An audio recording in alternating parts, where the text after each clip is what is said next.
Physics can explain why your business is dying right now. This is not a metaphor. This is physics. While you're watching, your business is deteriorating. Processes degrading, culture is diluting, knowledge is being lost. You just have to do nothing. There is a quieter force. Its name is entropy. Thermodynamics is the part of the physics that studies how energy flows around the universe. And two laws govern everything. First law: energy is never created or destroyed. Everything is transformed. Second law: the second law is disturbing. Processes that tend to chaos are irreversible. Everything moves toward disorder. And this disorder has a name: entropy. Think about your room, it always gets messier. Think about a car, it always gets worse. Think about a relationship. If you don't invest energy, does it strengthen or deteriorate? The answer is always the same. Order is unnatural. Organization requires energy. The universe prefers chaos. To create order, you must spend energy. Nature builds layers of organization. Atoms to molecules to cells to organisms to societies to companies. Your company is an improbable structure, fighting against the universe. What happens when energy stops? Think about what a company does at the most fundamental level. An entrepreneur brings people together to resist external randomness, unpredictable markets, shifting regulations. An organization is a system that receives chaotic information, processes, hierarchies, systems. But here's the problem. These mechanisms also degrade. You don't see entropy directly. You see the symptoms. Processes that stop working, knowledge that disappears, culture that dilutes, communication that degrades. Time alone is enough. In 1996, Kodak had 140,000 employees. A decade later, it filed for bankruptcy. Kodak invented the digital camera. The problem wasn't lack of innovation, structure optimized for film.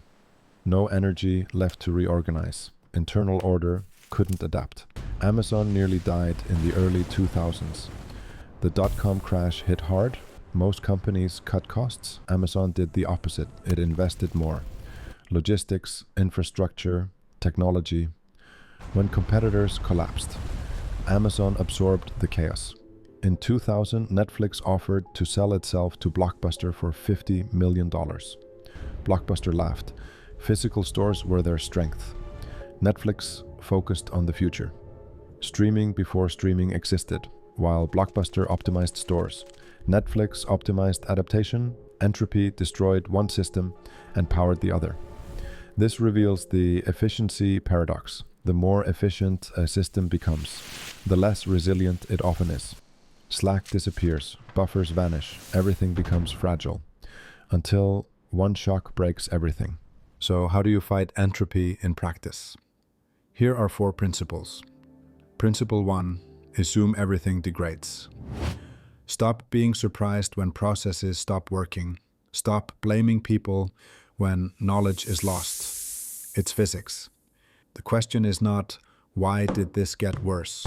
The question is, how long did I think this would last without maintenance? Schedule periodic reviews of everything. Processes, documentation, structure, culture. If you don't schedule it, it doesn't happen. If it doesn't happen, entropy wins. Principle 2, direct energy outward, not inward. Day 2 companies spend most of their energy on themselves. Meetings about meetings, processes about processes, internal politics. Day 1, companies spend energy on the customer, the market, the product. Run an audit. How much of your company's energy is going to the external world versus internal maintenance? If the balance tilts too far inward, entropy is winning. Principle 3, maintain intentional slack. Don't optimize everything. Don't eliminate all inefficiency. Some fat is an energy reserve for crises. Some redundancy is backup when systems fail. Some inefficiency is space for innovation. If your company is 100% optimized, it's 0% prepared for change. Principle 4, reorganize before you need to. Don't wait for the structure to break before changing it. Change preventively. It feels like waste when everything is working. It's organizational life insurance. The question is not, is it working? The question is, will it keep working when the context changes? Entrepreneurship is an unnatural act, not in a negative sense, in a literal, physical sense. You are taking dispersed elements, capital, people, ideas, resources, and organizing them into an improbable structure that produces value. Every day your company exists is a victory against the natural tendency of the universe.